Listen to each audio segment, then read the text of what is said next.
Bienvenue sur Horror News. Salut à vous fans d'horreur, ici Marc pour Horror News, l'émission qui vous déterre les infos du monde de l'horreur. Et on démarre cette semaine avec une bande-annonce pour le nouveau jeu Doom, intitulé Doom The Dark Ages. Il s'agira d'une origin story du Doom Slayer, dans laquelle on devra affronter des hordes démoniaques au Moyen-Âge, ajoutant les armes moyenâgeuses à notre arsenal traditionnel, et dans lequel on pourra piloter un dragon, mais également un robot géant pour des affrontements dantesques. Sortie prévue en 2025 sur PC, Xbox Series et PlayStation 5. Et merde, va falloir que je m'achète une console next-gen. Première image pour le second film de la trilogie Les Intrus ou The Strangers de Renny Harlin. On y suivra à nouveau une jeune femme tenter de survivre alors qu'elle est poursuivie par un trio de tueurs masqués.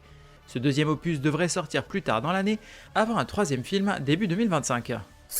Une bande-annonce pour le jeu vidéo Starship Troopers Extermination. FPS coopératif à 16 joueurs qui vous met au premier rang d'une bataille acharnée contre les insectes géants de Starship Troopers. Alors il était déjà dispo en Early Access, mais là il arrive en version définitive avec pas mal d'ajouts et de personnages, sortie prévue dans sa version finale donc le 11 octobre sur PC, PlayStation 5 et Xbox Series.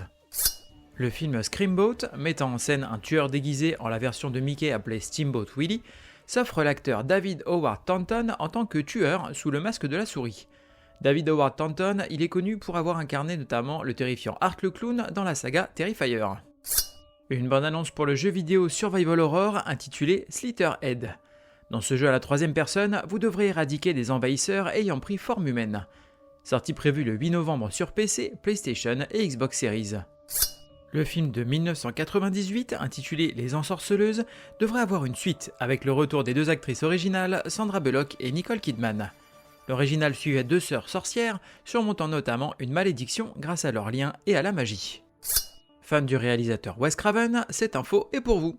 Le livre intitulé The Soul of Wes Craven, revenant aussi bien sur sa carrière que sur sa vie personnelle et son univers, ses influences, etc., est dispo dès aujourd'hui sur Amazon en VO. On peut y retrouver entre autres 80 interviews exclusives de collaborateurs et de proches du réalisateur.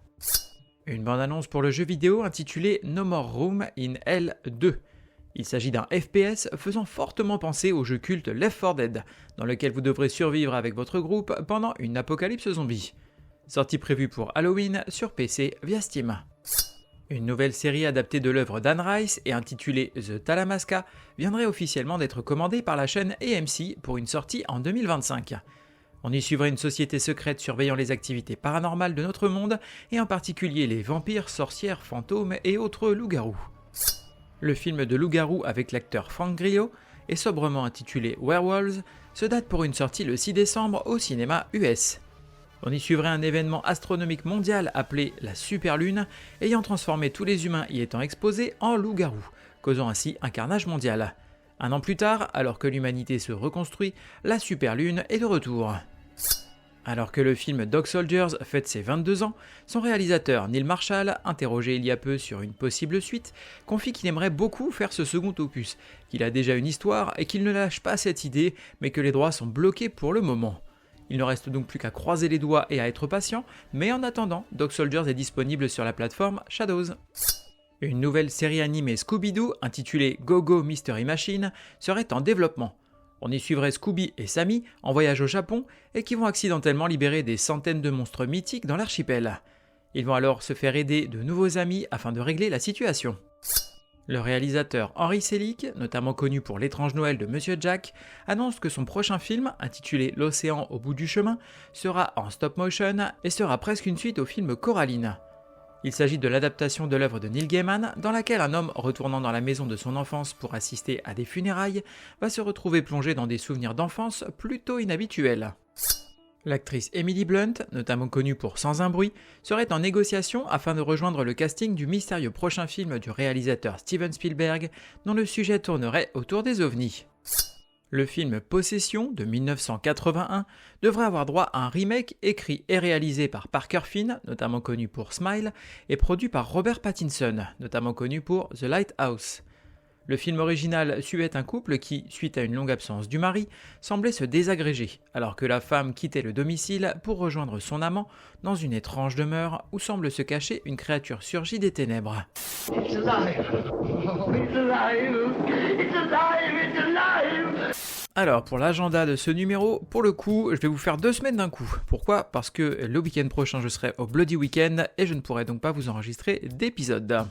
Alors, côté ciné, on va avoir Survivre. Une catastrophe bouleverse la planète, les pôles magnétiques de la Terre se sont inversés. Les océans ont anéanti les continents, laissant derrière eux un vaste désert. Dans ce monde ravagé, une famille doit lutter pour sa survie car quand les pôles s'inverseront à nouveau, il sera trop tard. Sortie prévue le 19 juin. Sans un bruit, jour 1. Suivez le jour où les créatures arrivent sur Terre, mais cette fois-ci en pleine île de Manhattan. Sortie prévue le 26 juin. Côté streaming, on va avoir Shin Ultraman sur Shadows. Des kaijus toujours plus motivés que d'habitude attaquent le Japon. Mais heureusement, Ultraman veille au grain. Sortie prévue le 21 juin. Cold in July sur Shadows. 1989, Texas. Par une douce nuit, Richard abat un homme qui vient pénétrer dans sa maison. Alors qu'il est considéré comme un héros par les habitants de sa petite ville, il est malgré lui entraîné dans un monde de corruption et de violence. Sortie prévue le 21 juin. The Novice sur Shadows. Alex, jeune fille solitaire et dévorée par un besoin de réussir, décide de s'inscrire au club d'aviron de son université. Dès son arrivée, elle veut rejoindre le meilleur équipage par tous les moyens, y compris dépasser ses propres limites physiques et mentales. Sortie prévue le 21 juin. The Seeding sur Shadows. Un randonneur se rend dans le désert pour prendre des photos d'une éclipse solaire. Il tombe sur un enfant égaré et propose de l'aider à retrouver les siens. Son acte de bon samaritain va rapidement se transformer en un jeu dangereux entre lui, un groupe d'adolescents sadiques et une mystérieuse femme qui entretient des liens étranges avec ces derniers. Sortie prévue le 28 juin. Woodlands Dark and Days Bewitched sur Shadows. Une dissection du sous-genre folk horror avec les contributions de nombreux créateurs majeurs et des extraits de cinéma du monde entier. Sortie prévue le 28 juin. Oh c'est bon, moi je viens de la campagne, alors les poulets, les lapins, les vampires, tout ça c'est kiff kiff Rico. Côté série, on va avoir Demon Slayer, le village des forgerons sur Netflix. Suite des aventures de nos tueurs de démons. Sortie prévue le 19 juin.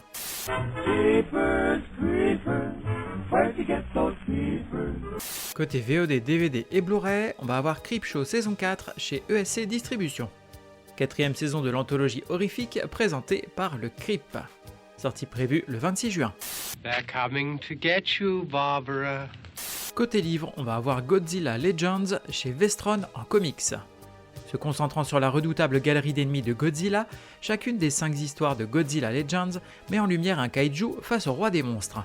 Ces histoires plongent dans l'esprit d'Anguirus, Rodan, Titanosaurus, Hedorah et Kumonga. Sortie prévue le 21 juin. Où avez-vous caché ce bébé? Mais quel morceau? Côté jeu, on va avoir Vampire Therapist sur Steam.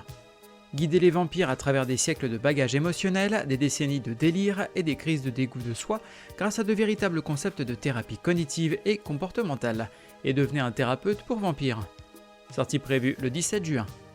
Still Wakes the Deep sur PC, PlayStation 5 et Xbox Series. 1975. Une catastrophe frappe la plateforme pétrolière de Beara D au large de l'Écosse. Naviguez sur la plateforme qui s'effondre pour sauver votre équipage d'une horreur d'un autre monde, à la limite de la logique et de la réalité. Sortie prévue le 18 juin.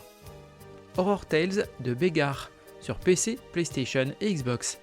Contrôlez l'espace-temps pour combattre un monstre maléfique dans ce voyage de terreur et de science-fiction qui se déroule dans un monde brisé. Déjouez la physique, le ciel et la terre elle-même dans des combats de boss captivants. Sortie prévue le 17 juin. Five Nights at Freddy's Help-Wanted 2 sur PlayStation 5. Suite de la terrifiante expérience VR qui a redonné vie à la célèbre franchise horrifique, dans laquelle, en tant que nouvel employé, vous devrez prouver que vous avez les tripes pour exceller dans tous les aspects de la gestion et de l'entretien d'une pizzeria. Sortie prévue le 20 juin. Luigi's Mansion 2 HD sur Nintendo Switch. Remake HD du jeu culte voyant Luigi transformé en chasseur de fantômes. Sortie prévue le 27 juin. Terminons cet épisode avec un événement et ce sera le Bloody Weekend. 15 ans déjà que le Bloody Weekend a vu le jour, un festival unique en France. 2 jours pour partager une passion commune sur le cinéma fantastique et horrifique. Alors au programme, on a un pop-up géant d'artistes sur à peu près 1500 m², aussi bien sculpteurs, auteurs, peintres, maquilleurs en effets spéciaux, réunis pour nous dévoiler leurs talents, des conférences, des débats, diffusion de longs métrages, jeux interactifs, concours, cosplay et Scream Queen. Vous pourrez également y croiser des invités tels que l'acteur Michael Biehn, notamment vu dans Aliens, Le duo de réalisateurs Alexandre Bustillo et Julien Maury, notamment connu pour À l'intérieur, ou encore le réalisateur Xavier Jans, notamment connu pour Colskin. L'événement va se dérouler les 21 et 22 juin à Valentigney et j'y serai donc présent avec ma jolie casquette du podcast, donc n'hésitez pas à venir me faire un coucou, ce sera avec plaisir. Merci à vous d'avoir suivi cette émission, je vous invite à me suivre sur les différents réseaux sociaux, que ce soit Instagram, Facebook ou même maintenant sur YouTube. N'hésitez pas à aller y mettre un commentaire ainsi qu'une note et vous pouvez toujours partager le podcast autour de vous. Il ne me reste plus qu'à vous souhaiter bonne semaine et bon frisson.